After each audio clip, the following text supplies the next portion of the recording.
Ladies and gentlemen, how have you been? How was your Easter holiday?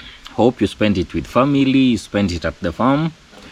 One of the most frequently asked questions I always get is, which one is more profitable? Keeping chicks or brooding chicks and selling, or keeping growers to table size or to maturity? Let me address this in a simple way. Keeping chicks guarantees you steady cash flow. What do I mean by this? You buy day-old chicks at 110 Kenya shillings each. At 1 week, you sell them at 150 shillings each. At 2 weeks, you will sell them at 180 shillings each. 3 weeks, 220 there, 220 to 30. 4 weeks old, you sell at 270. This guarantees you cash flow cause pesa inaingia, pesa ikitoka. Now, keeping birds to maturity, that is 5 months. For improved kienyeji that are well fed, you will spend around 800 shillings per bird on feed.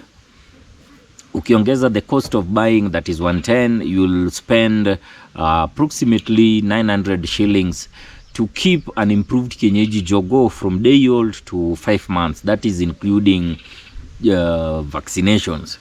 This same jogo sells at 1500 shillings, meaning you make a profit of 500 bob at 5 months.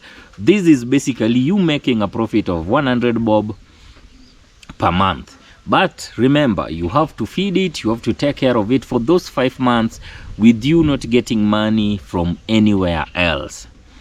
You get it? So you basically have to have money, proper capital to grow them. Now, for 100 jogos at 500 bob profit, that will mean you make 50 Gs from 100 jogos at 5 months.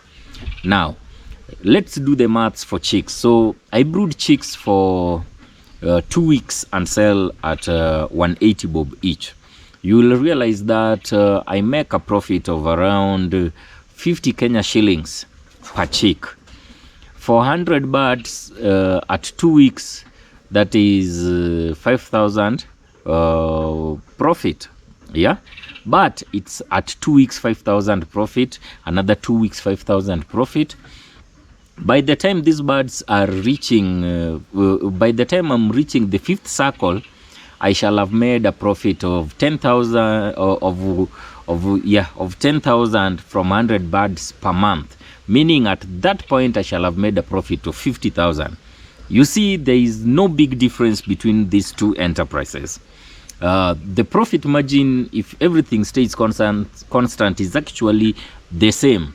The difference comes in cash flow. You see, when I sell at 2 weeks, I get more money, which means I can either expand the project, the next lot of chicks, I keep maybe 150 chicks or 200 chicks, and it keeps moving like that. But if I keep the same birds for 5 months, I'll have to feed them and wait for that money for 5 months. So there is no difference. The only difference there is between brooding chicks and selling and keeping birds to maturity or to table size is only in cash flow. When you brood chicks and sell, you have a constant cash flow. Pesa ina move kwa farm, inatoka kwa farm, pesa ina move. You get constant cash flow. But if you keep birds for 5 months straight, you will have to use your capital to feed them hadi wafike hiyo 5 months, ndio uze upate pesa, uweke a fresh one. So if you are a newbie who doesn't have clients for chicks, don't get into the brooding business. Keep birds for up to maturity, sell as breeders or sell to people for eating, that is table size. But if you are a seasoned farmer like I am, I have birds that I'm keeping to maturity. I sell birds, I brood chicks for sale. I sell birds from 2 weeks, 3 weeks, 1 month to 2 months. Another lot comes in like that. So I constantly have cash flow from the chicks to help me feed the mature birds. That is the big difference.